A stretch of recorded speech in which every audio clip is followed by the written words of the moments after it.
এটা কোনো ডিজাইন হলো না, কোনো শেপ না কোনো কাট। সব গয়না বড় পোলার বউরে দিলে তো হইব না বিয়ান সাহেব। আপু তোমরা এখানে কেন? তুই যখন তখন এ বাড়িতে আসতে পারিস, আমরা পারি না?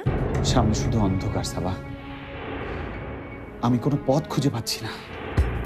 শুনেছি হাতি মূল্যে নাকি লাখ টাকা, কিন্তু পালকি তোকে তো আমি খুঁটিতে বেচবো।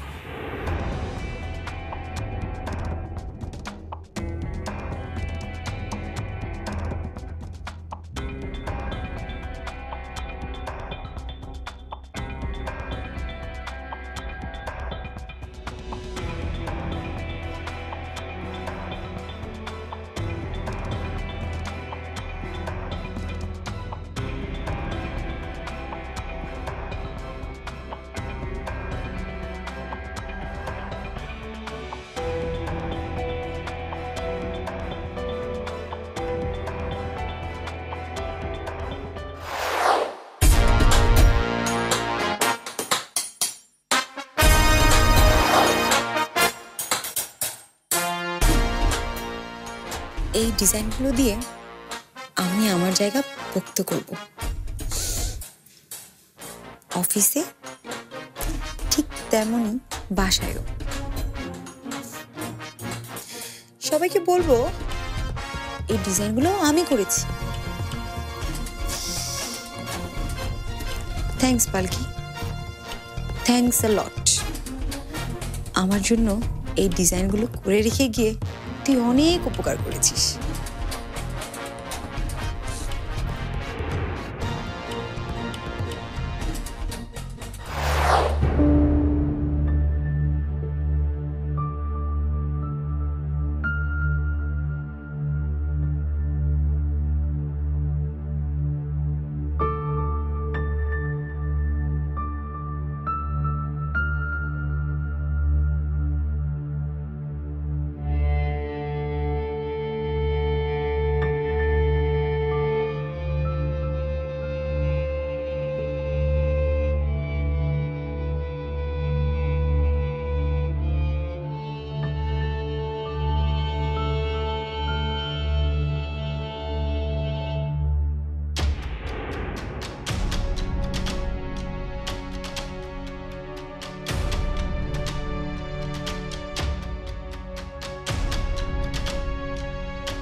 For all those times you stood by me, for all the truth that you made me see, for all the joy you brought to my life, for all the wrong that you made right, for every dream you made come true, for all the love I found in you.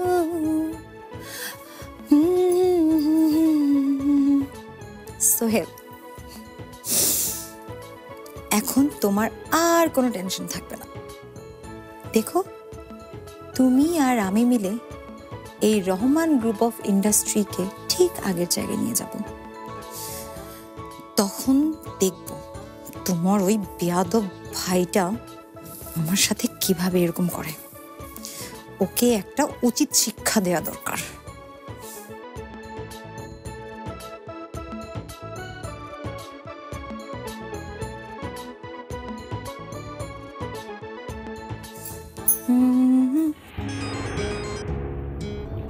Hello সাবা, বলো। তুমি কোথায়? এই তো office থেকে বাড়ি ফিরছি। তাড়াতাড়ি আসো। তুমি আসলে আমরা আজকে ডিনার করতে যাব। সাবা, ফুর্তি করার মতো মানসিক অবস্থা আমার এখন নেই। আর তুমি ভালো করে জানো আমার কোম্পানি ডুবতে বসেছে। হ্যাঁ জানি, তাই বলে কি সারাক্ষণ এটা নিয়ে চিন্তা করতে হবে? যার কষ্ট সে বোঝে সাবা। কোম্পানিটা যেহেতু আমার, আমি বুঝি। কোম্পানিটা আমারও, আর সেই হিসেবে আমি আজ অ্যানাউন্স করছি তোমার সব টেনশন শেষ হয়ে যাবে। মানে? একটা খাতা ভর্তি সব এক্সক্লুসিভ ডিজাইন এখন আমার হাতে। তাই নাকি? কি বলছো তুমি? কে করেছে ডিজাইন? আরে বোকা, আমি করেছি, আর কে করবে? আর একজন কোয়ালিটি কন্ট্রোলার হিসেবে আমি জানি এই ডিজাইনগুলো ক্লিক করবেই। বাহ সাবা, দারুণ দারুণ হয়েছে। তাহলে আমরা কি ডিজাইনগুলো কাল বায়ারদের কাছে পাঠাতে পারি? তার আগে আজ রাতের ডিনারটা আমার চাই। কি পাবো তো? তুমি যা বলেছো তা যদি সত্য হয়ে থাকে তাহলে শুধু ডিনার কেন, তুমি যা যা চাইবে তার সব পাবে। আমি আসছি সাবা।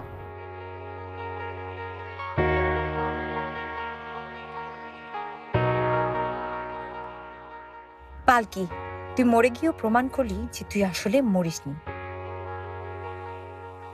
তোকে ইউজ করে আজ আমি সোহেলকে নিজের করে নেব।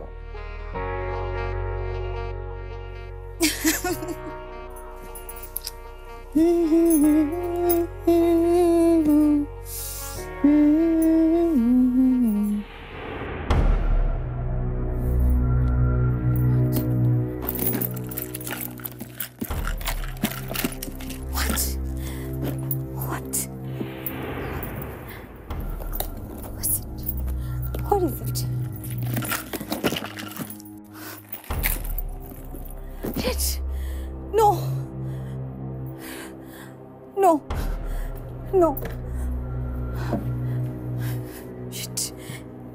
Shit! Oh shit! No! Oh! Oh shit!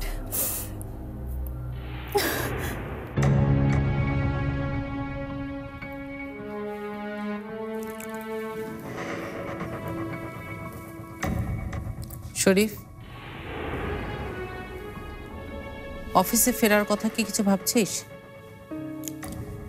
আম্মু, আমি তোমাকে আগেও বলেছি, এখনো বলছি, এ ব্যাপারে আমার কিছু বলার নেই। আমার কিছু বলার আছে।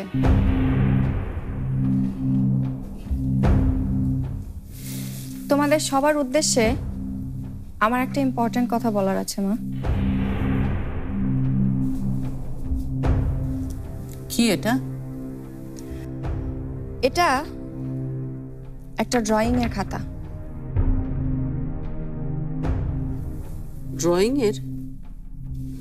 হ্যাঁ মা, এই খাতাটা এটা আমার খাতা। এটা আপনি না বলে কেন এনেছেন? কারণ এই খাতাটা তোমার না সাবা, এটা পালকির খাতা। পালকিন না, এটা আমার।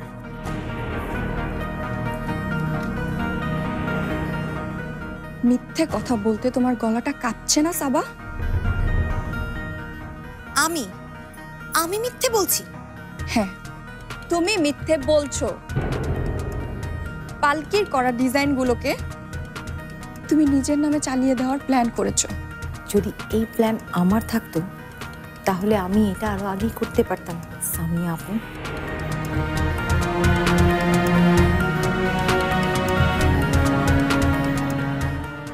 এটাই তো তোমার চালাকি। খাতাটা দেখেই আমি বুঝতে পেরেছিলাম এটা পালকি ভাবির খাতা।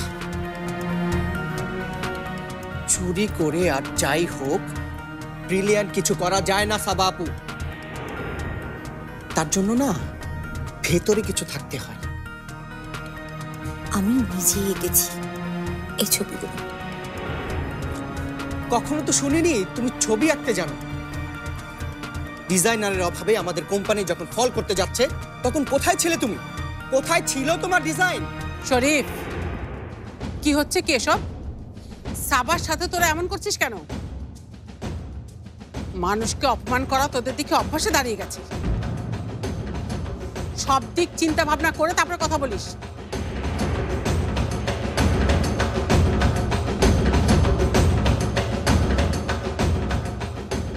কি হচ্ছে এখানে সব? ভাই, ভাই দেখ তো তুই এই খাতাটা চিনতে পারিস কিনা?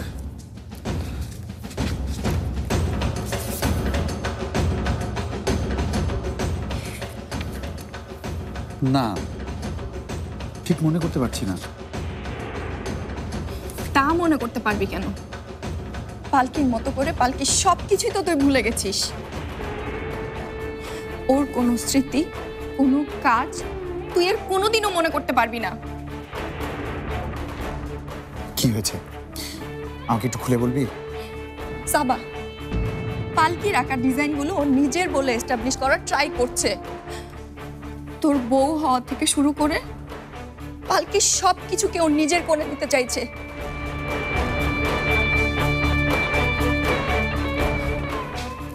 দেখ ভাই, ভালো করে দেখ, চিনতে পারছিস? এর প্রত্যেকটা পাতায়, প্রত্যেকটা ডিজাইনে পালকির আঁচড় আছে,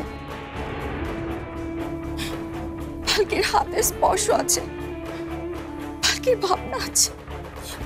আমি হয়তো পালকির মতো ভালো কোনো ডিজাইনার না, কিন্তু বিশ্বাস করেন আপু, আমি নিজের মতো করে চেষ্টা করেছিলাম কিছু ডিজাইন বের করতে। রহমান জুয়েলারির অবস্থা বেশি একটা ভালো না, তাই আমার খুব খারাপ লাগছিল।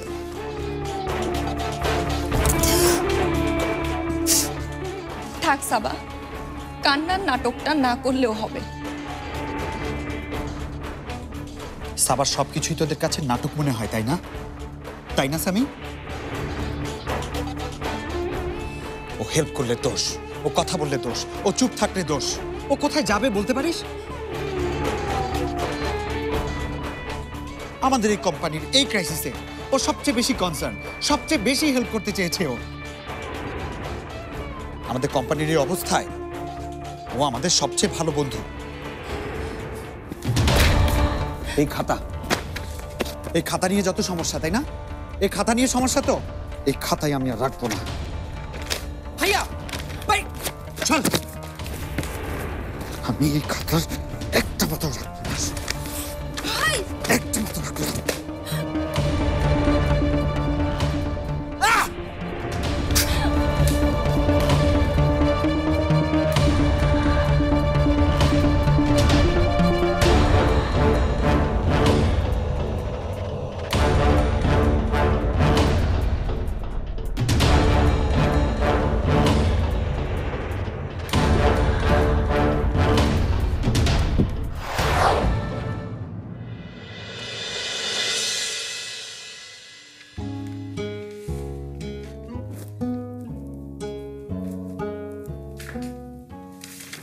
এই নাও তোমার চা। দাও।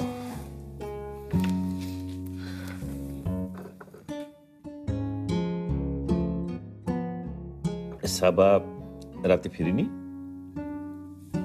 ফিরেছে অনেক রাতে।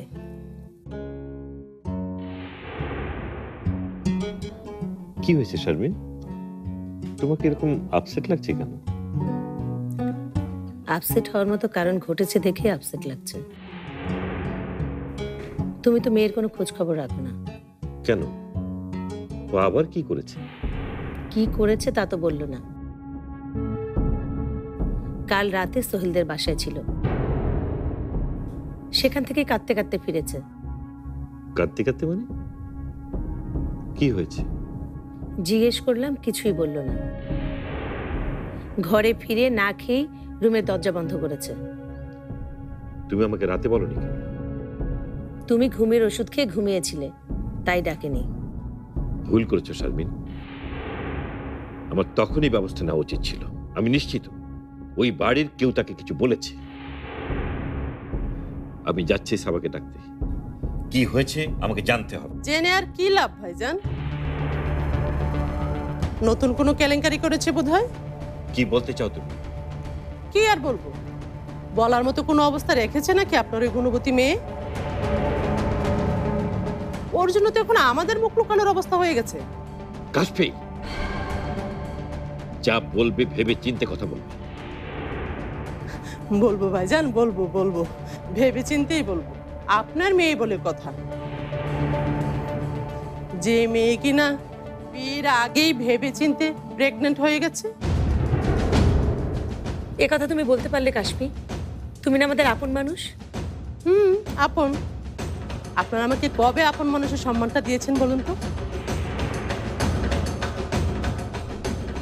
সাবার জন্য একটা ভালো বিয়ের প্রস্তাব এনেছিলাম। যদি আজকে বিয়েটা দিতেন তাহলে সাবা সুখে শান্তিতে সংসার করত। নিজেদেরকে প্রশ্ন করে একটু দেখেন তো ভাইজান, সাবার এই অবস্থার জন্য সাবা যতটা দায়ী ঠিক ততটাই আপনারা দায়ী। তখন আমার কথার কোনো গুরুত্ব দেননি, কিছু বলতে গেলে ধমকে থামিয়ে দিয়েছেন। কিন্তু আমি আপন মানুষ বলে আপনাদেরকে বারবার বলেছি, ওই সোহেল একটা চরিত্রহীন লম্পট। তখন বলেছিলাম ওর সাথে সাবাকে মিশতে দেবেন না, কিন্তু আপনারা আমার সেই কথা শুনেননি। তার ফল আজকে নিজের চোখে দেখতে পাচ্ছেন। থামো কাশ্মী, থামো। আমি আর সহ্য করতে পারছি না। তুমি যা বলছো তা সবই সত্যি, কিন্তু আমার সাবার মুখের দিকে চেয়ে আমি সবকিছু করেছি, ওর ভালোর জন্যই করেছি। তুমি জানো কত আদরেও মানুষ হয়েছে। এটাই তো ভুল করেছেন ভাইজান, আদর পেয়ে ও মাথায় উঠে গেছে। ঠিক আছে, আপনারা থাকেন, আমি গিয়ে সাবার সাথে কথা বলছি।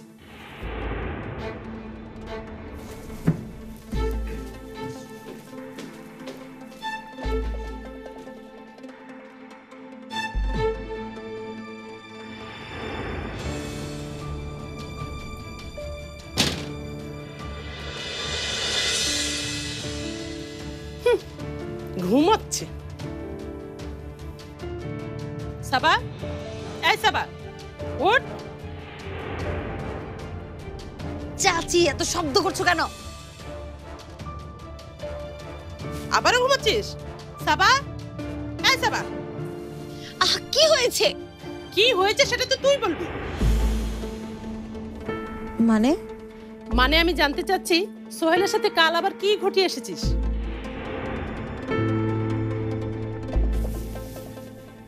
সোহেলের সাথে আবার কি ঘটাবো? আমিও তো তাই বলি, আর কি ঘটানোর আছে তোর? বড় ঘটনা তো ঘটিয়েই ফেলেছিস। চাচি, তুমি আমার রুম থেকে যাও। কেন? উচিত কথা শুনে কষ্ট লাগছে না? আমি সব সময় বলেছি, এখনো বলছি, ওই সোহেল চরিত্রহীন লম্পট ছাড়া আর কিচ্ছু নয়। ও তোকে কোনোদিনই বিয়ে করবে না। নিজের বউটাকে মেরে এখন তোর সর্বনাশ করতে চাচ্ছে। এখন আবার নাটক সাজাচ্ছে ওর পুরো ফ্যামিলি মিলে তোকে যেন বিয়ে করতে না হয়। চাচি, ওরা কোনো নাটক করছে না, বিয়েটা 6 মাস পর হবে। হাসছো কেন তুমি? তুই এখনো কচি খুকি রে সাবা, ওরা তোকে যা বোঝাচ্ছে তুই তাই বুঝছিস। বিয়েটা পিছানোর কারণ হচ্ছে বেগম আন্টির কথা ওই বাড়ির সবাই মেনে চলে। শোন, ওইসব ফালতু গল্প আমাকে বোঝাতে আসিস না, তোর বাবা আমাকে বুঝাস। সাবা, ওই সোহেল তোকে কোনোদিনও বিয়ে করবে না। ও তোকে নাচাচ্ছে। তোর এই নাচ যেদিন বন্ধ হয়ে যাবে সেদিন দেখবি আর কোনো ফেরার রাস্তা নেই।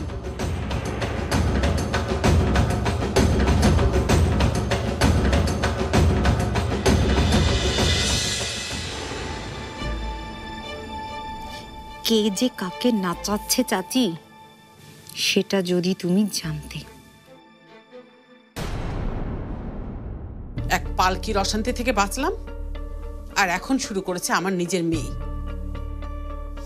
যতই বলছি যে বিয়েতে মত দে, ততই ও শুধু বলছে সেলিম আর সেলিম। আমার জন্য এত কিছু তুমি কেন করবে? তোমাদের আবার নতুন কোনো উদ্দেশ্য নেই তো? উদ্দেশ্য তো একটা আছে। তোমার পেটে যে সন্তান আছে সেটার কথা কি সবাই ভুলে গেছে?